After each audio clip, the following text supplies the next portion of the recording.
Summary hooked, near Eyal. Book link. Click here. Here is a summary of the key points. Companies are learning new ways to keep users engaged and build loyalty through habit-forming product design. Strong user habits significantly benefit companies, including higher retention and less reliance on expensive marketing. The hook model is a four-phase process successful companies use to form user habits. Trigger, the spark that initiates the behavior. Can be external, for example notification, icon, or internal, for example boredom, emotion. Triggers cue the following action. Action, the simple behavior done in anticipation of a reward and driven by ease of action and psychological motivation. Variable reward, what distinguishes the hook model. Unpredictable rewards create desire. Rewards satisfy users and leave them wanting more. Investment, increases the likelihood of the behavior by loading the next trigger. Investments integrate the user into the product. The hook model uses consecutive cycles through these four phases to reach unprompted user engagement. Successful products become habits and part of the user's daily routine. Examples from technology companies illustrate the concepts, but hooks can be found in any experience that becomes habit-forming. The hook model provides a framework for creating habit-forming products. The author embarked on a multi-year journey to study habit-forming product design. Research from psychology, human-computer interaction, and behavioral economics informed development of the hook model. Teaching, consulting, and writing have provided opportunities to refine and validate the ideas. Here's a summary. Habits are behaviors done with little or no conscious thought. Habits form when the brain takes a shortcut and stops actively deliberating over what to do next. The brain learns to codify behaviors that provide a solution to a situation. The convergence of access, data and speed makes the world more habit-forming. Businesses that create customer habits gain a competitive advantage. The hook model describes an experience designed to connect the user's problem to a solution frequently enough to form a habit. It has four phases: trigger, action, variable reward, and investment. Takeaways: habits provide a mental shortcut, freeing up attention and effort. New technologies are enabling the creation and adoption of habits. Habits can be shaped to form behaviors businesses want from customers.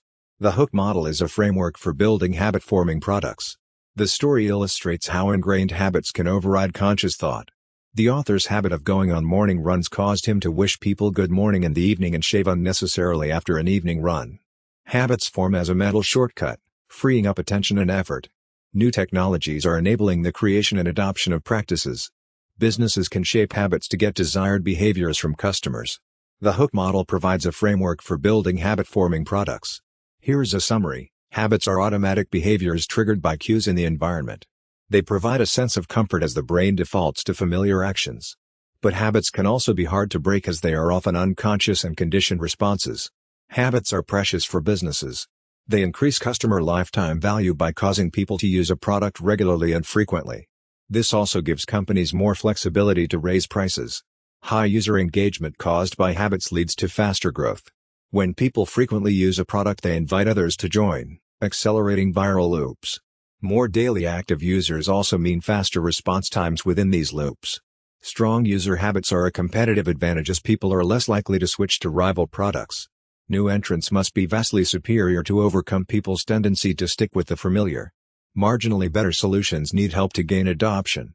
In summary, habits drive higher customer lifetime value, faster growth, and a stronger competitive position. They are a powerful way for companies to build sustainable businesses. The challenge lies in figuring out how to form habits and change user behavior. Here's a summary. In the digital age, the inefficient QWERTY keyboard layout remains the standard despite the invention of superior alternatives like the Dvorak simplified keyboard. People are reluctant to change behaviors they have already learned and habituated, even if a new behavior is more efficient.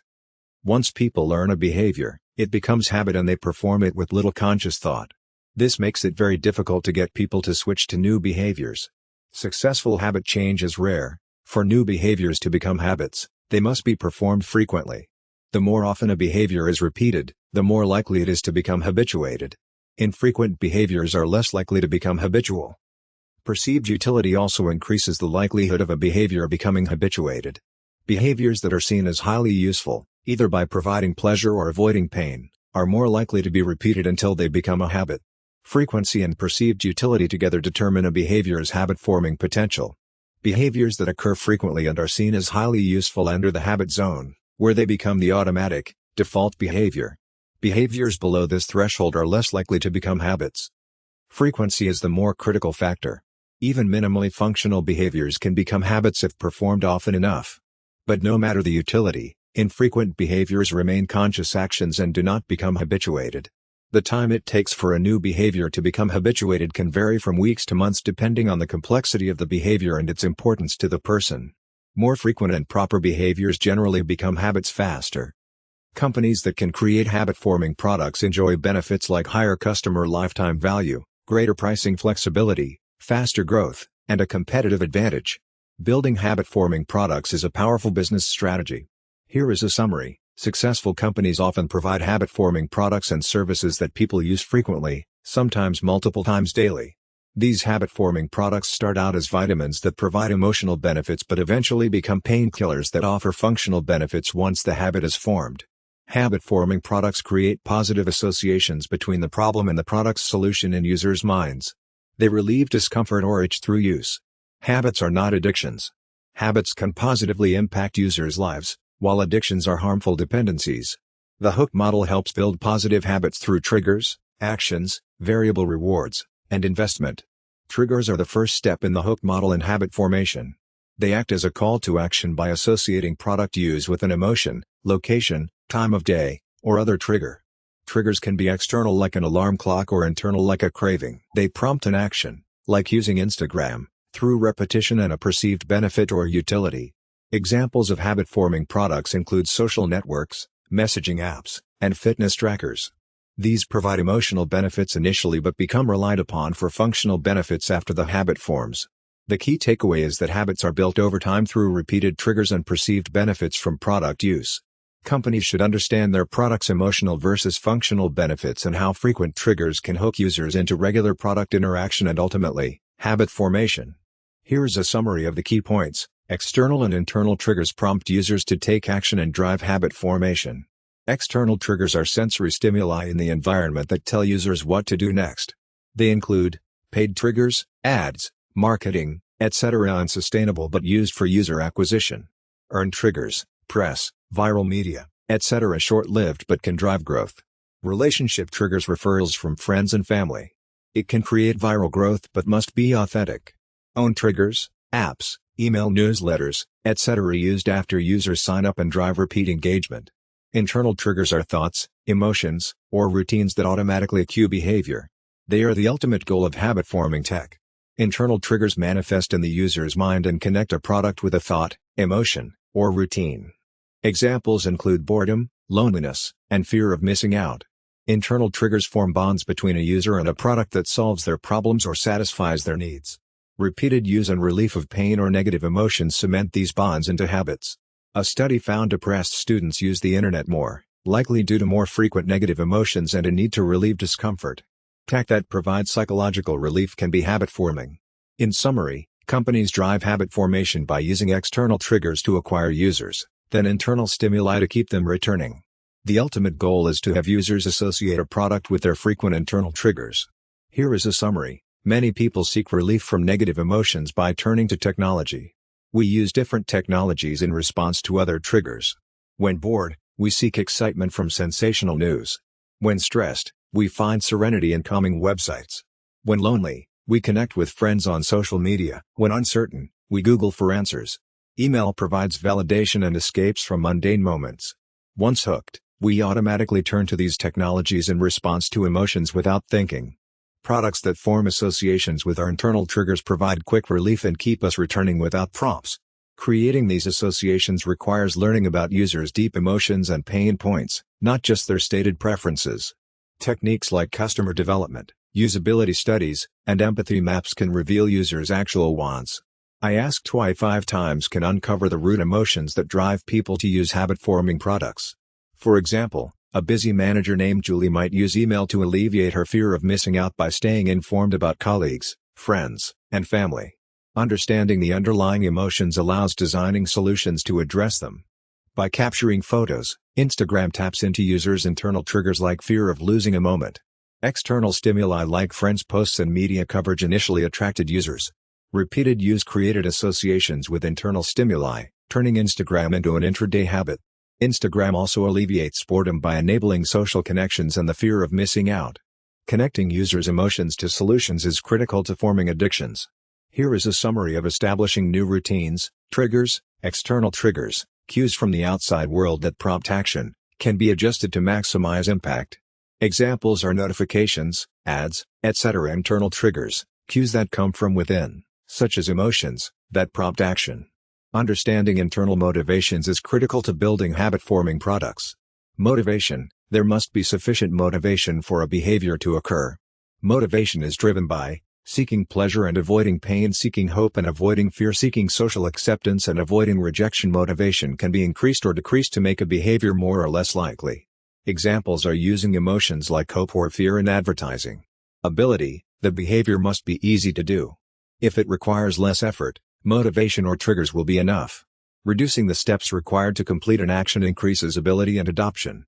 New technologies that significantly reduce effort tend to be rapidly adopted. Examples are going from dial-up to broadband internet. The key to building new routines is understanding internal triggers, maximizing motivation, and minimizing friction by making the intended action as easy as possible. A behavior will likely become a habit with the right trigger, sufficient reason, and simple ability. Here is a summary. As technology has improved and become more accessible, the percentage of people creating and sharing content online has increased dramatically. According to Eyal, the easier an action is to accomplish, the more likely people are to do it. He identifies 6 factors that determine an action's simplicity: time, money, physical effort, mental effort, social acceptance, and how much an action disrupts existing routines. Many companies have made it extremely simple for people to log in, share content, search the web, take photos, and scroll through content. This simplicity spurs user engagement and encourages people to continue cycling through the hook model. For example, Facebook login, Twitter's tweet button, Google's minimalistic search interface, the iPhone's easily accessible camera, and Pinterest's infinite scroll all make desired actions straightforward to perform. Designers should determine which resources, time, money, physical energy, mental energy, social acceptance, their users like that prevent them from accomplishing a goal. They should then simplify the action by reducing obstacles related to the scarcest resource. Motivation and ability both drive behavior, so designers must determine which needs to be increased first based on the context and user. Simplicity should often be optimized before motivation. In summary, simplicity is vital to prompting user action and engagement. By minimizing the amount of time, money, physical effort, mental effort, and social deviance required for an activity, companies can make their products and services irresistibly easy to use. Here is a summary. Habits are formed through motivation, ability, and triggers. B equals MAT. While all 3 are needed, ability, making a behavior easy to do, is often the most effective lever. Increasing motivation is expensive and time-consuming. It is more effective to make a product simple and intuitive. Reducing the effort required to act drives more behavior change than increasing desire.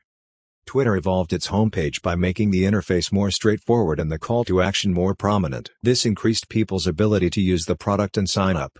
Initially, Twitter tried to persuade people why they should use the service. They learned that getting people to experience the effect was more effective. People don't always behave rationally. They rely on mental shortcuts, or heuristics, to make quick judgments and decisions. 4 critical heuristics are: the scarcity effect. People perceive scarce products as more valuable. Creating the perception of scarcity can increase desirability. The framing effect. Context shapes our perception. The same product can be perceived differently depending on how it's framed or presented. The anchoring effect. People fixate on one piece of information when choosing. Anchors bias our decisions, even if the anchor is irrelevant. The confirmation bias. People favor information that confirms what they already believe. We tend to ignore information that contradicts our pre-existing views. These heuristics shape how people interact with products and services. Understanding them allows companies to design experiences that gently influence user behavior. While people think they are making objective, rational choices, their decisions are often subject to unconscious biases and mental shortcuts. Here is a summary of the key points. Punch cards with initial progress, partially punched, led to higher completion rates than blank ones. This demonstrates the endowed progress effect. Motivation increases as people believe they are nearing a goal. Sites like LinkedIn and Facebook utilize the endowed progress effect by showing progress bars and checklists to encourage people to provide more information. This makes the remaining steps achievable. Many cognitive heuristics, like the endowed progress effect, influence our behaviors. Product designers can leverage these heuristics to increase the likelihood of users taking a desired action. The variable reward phase of the hook model involves rewarding your users by solving a problem for them. This reinforces their motivation to continue using the product. Experiments found that mice and humans will work to stimulate the nucleus accumbens in their brain, showing it is the source of cravings and motivation. The nucleus accumbens activates anticipating a reward, not when the compensation is received. The craving for a bonus, rather than the sensation of the prize itself, compels behavior. Without variability, products become predictable and less attention-grabbing and compelling. To hold attention, products must have an ongoing degree of novelty. Our habit loops are based on finding causal relationships, so variability disrupts this process and makes experiences more stimulating. The key takeaway is that rewards, especially variable rewards, are highly compelling and motivate continued behavior. Product designers should utilize variable tips to keep users engaged with their products. Here's a summary. Habits are automatic behaviors that allow us to perform routine tasks with little conscious effort. They free up our attention for other things. However, we become aware of habits again when something unexpected happens that breaks the usual pattern. Novelty sparks our interest and captures our attention. Variable rewards, like those studied by psychologist B.F. Skinner, increase the frequency of behaviors and activate the brain's reward system. There are three main types of variable rewards: rewards of the tribe, social rewards that make us feel accepted and connected to others. Examples include likes and comments on social media, badges, and points on community sites. These leverage our social learning tendencies. Rewards of the hunt, the anticipation of rewards that keep us engaged in a search or chase. These tap into our evolved persistence hunting instincts. Examples include chasing milestones or rewards that seem difficult to attain. Rewards of the self, personal rewards that make us feel competent, successful, and self-fulfilled. Examples include overcoming challenges, gaining mastery of skills, and achieving goals. Persistence hunting, chasing animals to exhaustion, was likely how early humans hunted for much of our existence. This helps explain why variable rewards that require effort and persistence to attain are so compelling. They tap into our evolutionary drive to hunt. In summary, habit-forming products utilize variable rewards, often of the tribe, hunt, and self varieties, to keep users engaged and frequently returning. Here's a summary of the key points. Humans evolved as persistent hunters, able to run long distances to chase prey. This gave us an advantage over other animals and shaped our biology and psychology. The mental processes involved in persistence hunting, like dogged determination and an insatiable drive for rewards, still influence our behavior today. We continue seeking variable tips in many areas of life. There are three main types of variable rewards: rewards of the tribe, social rewards like retweets, likes, and shares on social media. These tap into our drive for social status and approval. Rewards of the hunt, we get rewards from acquiring resources and information.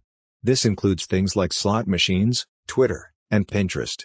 Rewards of the self, we get internal rewards from achieving mastery, completion, and competence.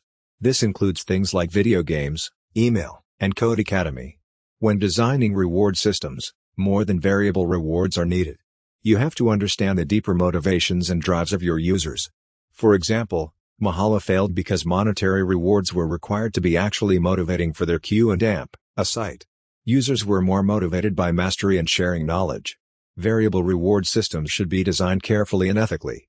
They can be highly engaging but also addictive if misused.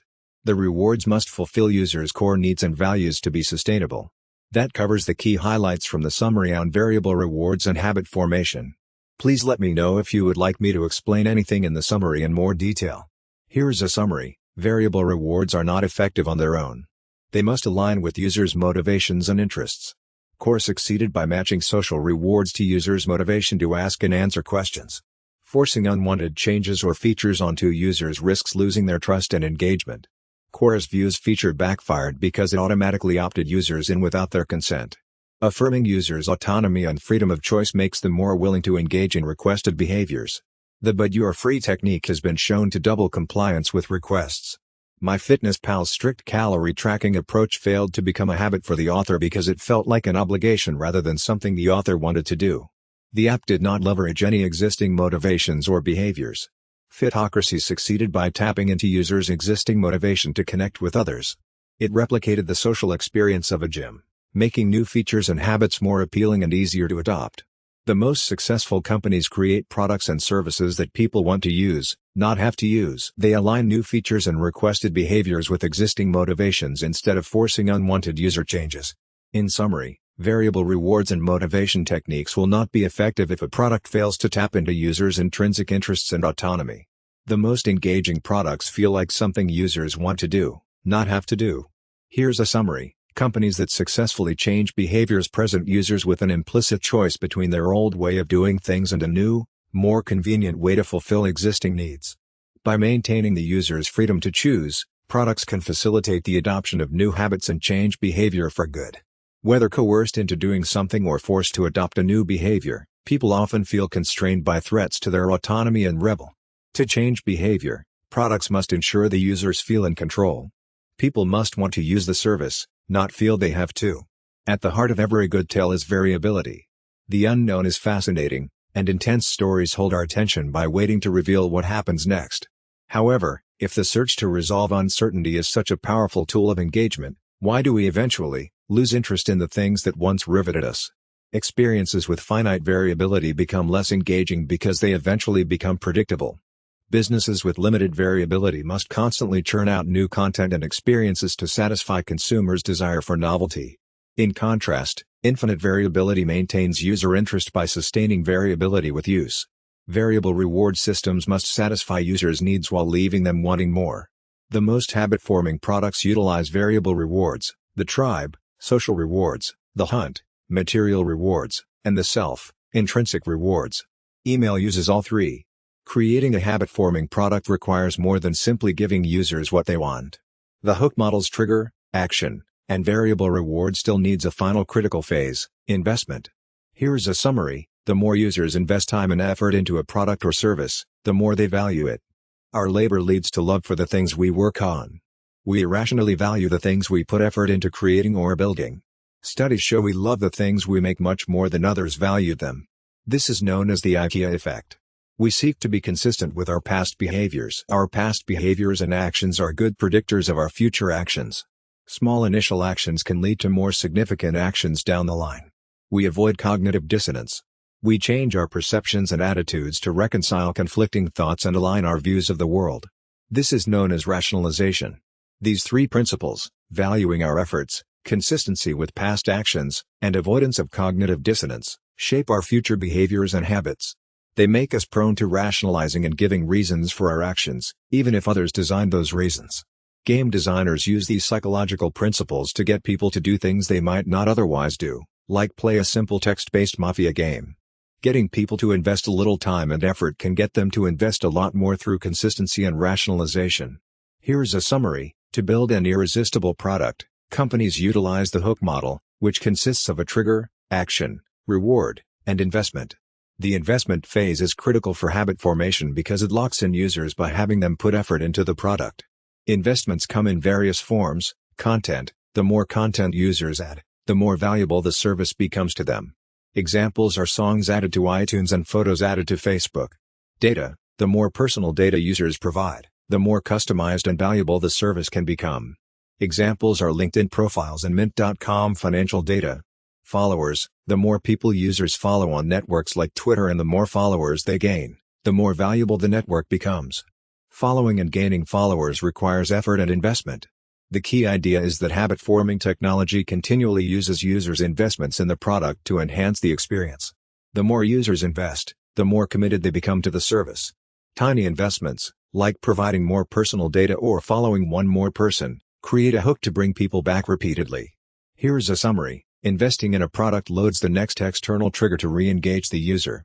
Users store value in the product in three ways: followers, following other users, or having followers benefits both sides. Users don't want to abandon their followers by switching services. Reputation: a positive reputation on a service like eBay or Airbnb makes users more likely to continue using the service. Rebuilding the reputation of another service requires effort. Skill: learning to use a product effectively takes time and effort. Once learned, users prefer sticking with what they know rather than relearning a new product.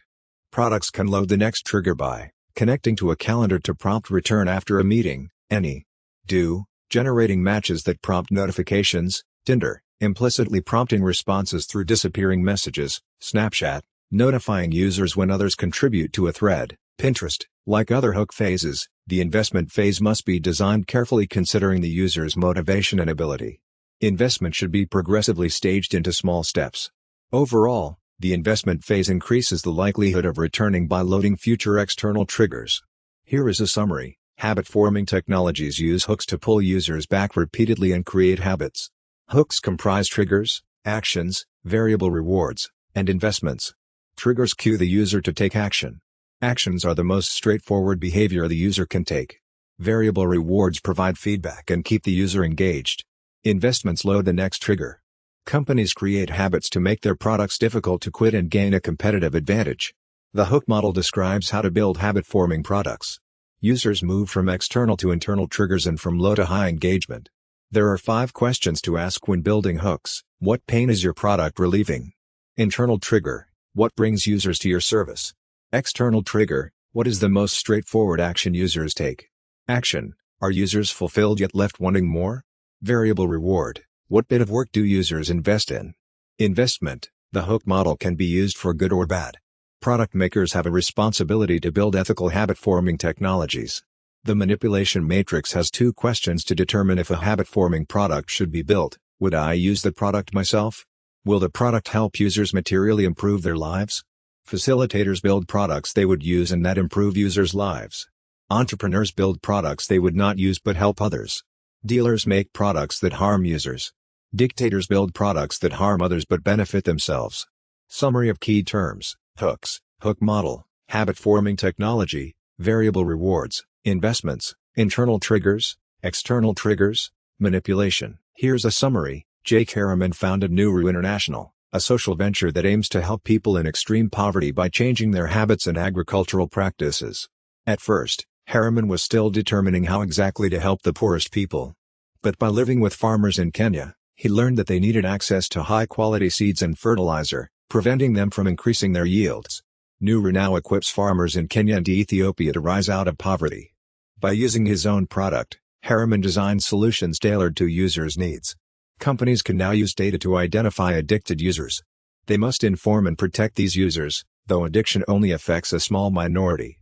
For most, habit-forming technology facilitates positive change. As long as companies help addicted users, they can create products that materially improve lives. Some companies have good intentions to help users but create products even they wouldn't use. These peddlers lack empathy for users and often fail. Entertainment provides short-lived pleasure but needs constant novelty. Though hits-driven, profit comes from distribution. Without believing a product improves lives or uses it themselves, creators exploit users for money. While technology enables positive habits, it also allows dealers to addict people and profit from them. Users must evaluate risks, and creators should consider the morality of their work. The manipulation matrix categorizes habit-forming technology into facilitator, helps users build beneficial habits and is used by creators. Provides long-term solutions. Peddler, aims to help users but builds products even creators wouldn't use. Often fails due to a lack of empathy. Entertainer, provides short-term pleasure and novelty. It needs constant new releases to sustain the business. Dealer, exploits users for money without improving their lives or being used by creators. Addictive and harmful. Designers should determine which category their product fits into and consider the implications. The matrix can guide creators toward more ethical design. Here's a summary. Facilitators use their own products and believe they can positively impact people's lives.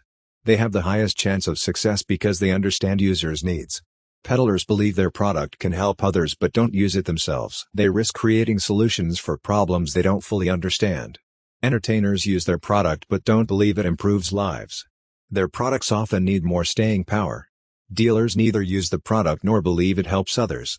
They have the lowest chance of long-term success and may engage in unethical behavior. The Bible app is an example of a facilitator product. The founder believes it can help people build a habit of reading the Bible daily. The app provides many reading plans to match different needs and schedules. It sends notifications to trigger people to use the app and read the Bible daily. Sending holiday greetings via notifications was initially worrying but led to increased engagement and sharing on social media. Notifications are now an essential part of the app's reading plans. The app's success shows how marrying consumer psychology and data analytics can change behavior. The reading plans to tap into habit formation with triggers, actions, and rewards. The app could be worth $200 million or more based on peruser valuations of other tech companies. But monetization through advertising is still being determined. Here's a summary. The Bible app provides frequent triggers through notifications and an interface with many engagement points. These external triggers prompt users to open the app and engage with the Bible. The Bible app takes taking action very quickly. It provides a simple, intuitive interface and offers an audio version as an alternative to reading. The content is organized into small, digestible chunks that are not intimidating.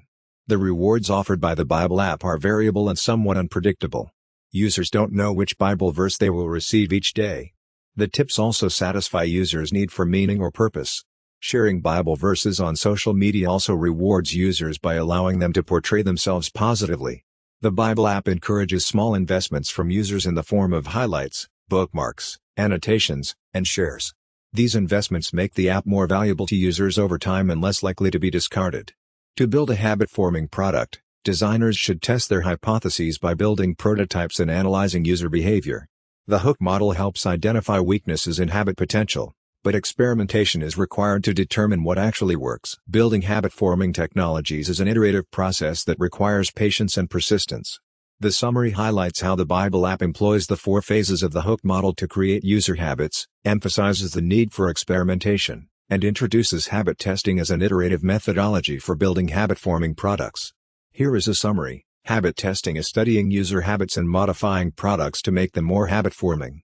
It involves 3 steps. Identify habitual users. Determine how often users should engage with your product. Then analyze usage data to identify users who meet or exceed that threshold. Aim for at least 5% of users to be chronic users. Codify the habit path. Analyze habitual user steps to understand what keeps them engaged. Look for patterns in their behavior and usage. This reveals the habit path that devoted users follow. Modify the product. Use insights from the habit path to modify your product to nudge new users into the same behaviors as habitual users. This may involve changes to onboarding, content, features, etc. Compare new users to regular users to see if the changes are working. Habit-forming opportunities can be found by observing your own needs and behaviors. Build something you wish existed. Studying nascent behaviors that could become mainstream. Many innovations start as niches and spread widely. Examining things people frequently do and finding ways to enhance or replace them with technology. Look for points of friction or annoyance. Scrutinizing daily routines and finding ways to optimize them. Seek to make frequent tasks easier, faster, or more rewarding. The key is understanding needs and behaviors, then building technology to serve them. With the right solution, nascent behaviors can become mainstream and daily tasks can become newly optimized. But you have to start by developing deep empathy. In summary, habit testing and seeking habit-forming opportunities begins with understanding needs, behaviors, and routines. Using technology to optimize, enhance, or replace frequent behaviors and tasks is a promising approach for building engaging products and services. But it all starts with empathy. Here's a summary. The key insights from this section are: habit testing helps uncover how users get into the habit of using a product by identifying habitual users, codifying their behaviors, and modifying the product to influence more users to follow those behaviors. Observing your own behavior can lead to new habit-forming product insights. Look for unnecessary or nascent behaviors that could become mainstream. Identifying where new technologies make cycling through the hook model faster or more rewarding provides opportunities for habit-forming products. Nascent behaviors, new behaviors few people currently do but that could ultimately fulfill a mainstream need, can inform future habit-forming product opportunities. New interfaces often lead to new behaviors and business opportunities. They make specific actions easier and uncover insights into user behaviors. Review the answers from the previous Do This Now section and perform habit testing to identify how users become long-term engaged. Observe your own behaviors for a week to uncover insights. Ask others about the first apps on their phones and look for unnecessary behaviors. Brainstorm new interfaces and how they might impact your business. The critical steps in habit testing are: identify how people use a product, codify findings to uncover habitual users, modify the product to influence more users to behave like chronic users, and evaluate and continue modifying. Look for ways new technologies may speed up or enhance cycling through the hook model. Look for niche behaviors that could go mainstream. Expect interface changes to lead to new behaviors and opportunities. In summary, continually test and observe to uncover insights into habit formation. Look for new technologies and interface changes that could impact habits and behaviors. Identify niche behaviors that may become mainstream to get ahead of significant opportunities. Reviewing your work thus far can uncover additional insights and next steps. Here's a summary. The book credits over 200 contributors for providing feedback and insights. The author especially recognizes Ryan Hoover, the contributing author, and Julie Lee Eyal, the author's wife, for their support in making the book a reality. In the Now What? Section, the author thanks the readers and requests them to review the book on Amazon, Barnes & Noble, and Goodreads. The author also invites the readers to visit his blog, Near and Far, to learn more about habit-forming products and read his latest essays. Finally, the author provides his email, near@nearandfar.com, for any questions, comments, edits, or feedback. The notes section provides references and citations for the introduction and all the chapters in the book.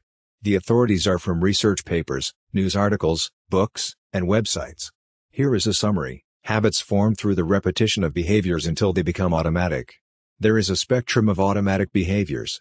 Habit formation follows a feedback loop of trigger, action, and reward. The habit zone refers to the situations and contexts where habits are performed repeatedly and automatically.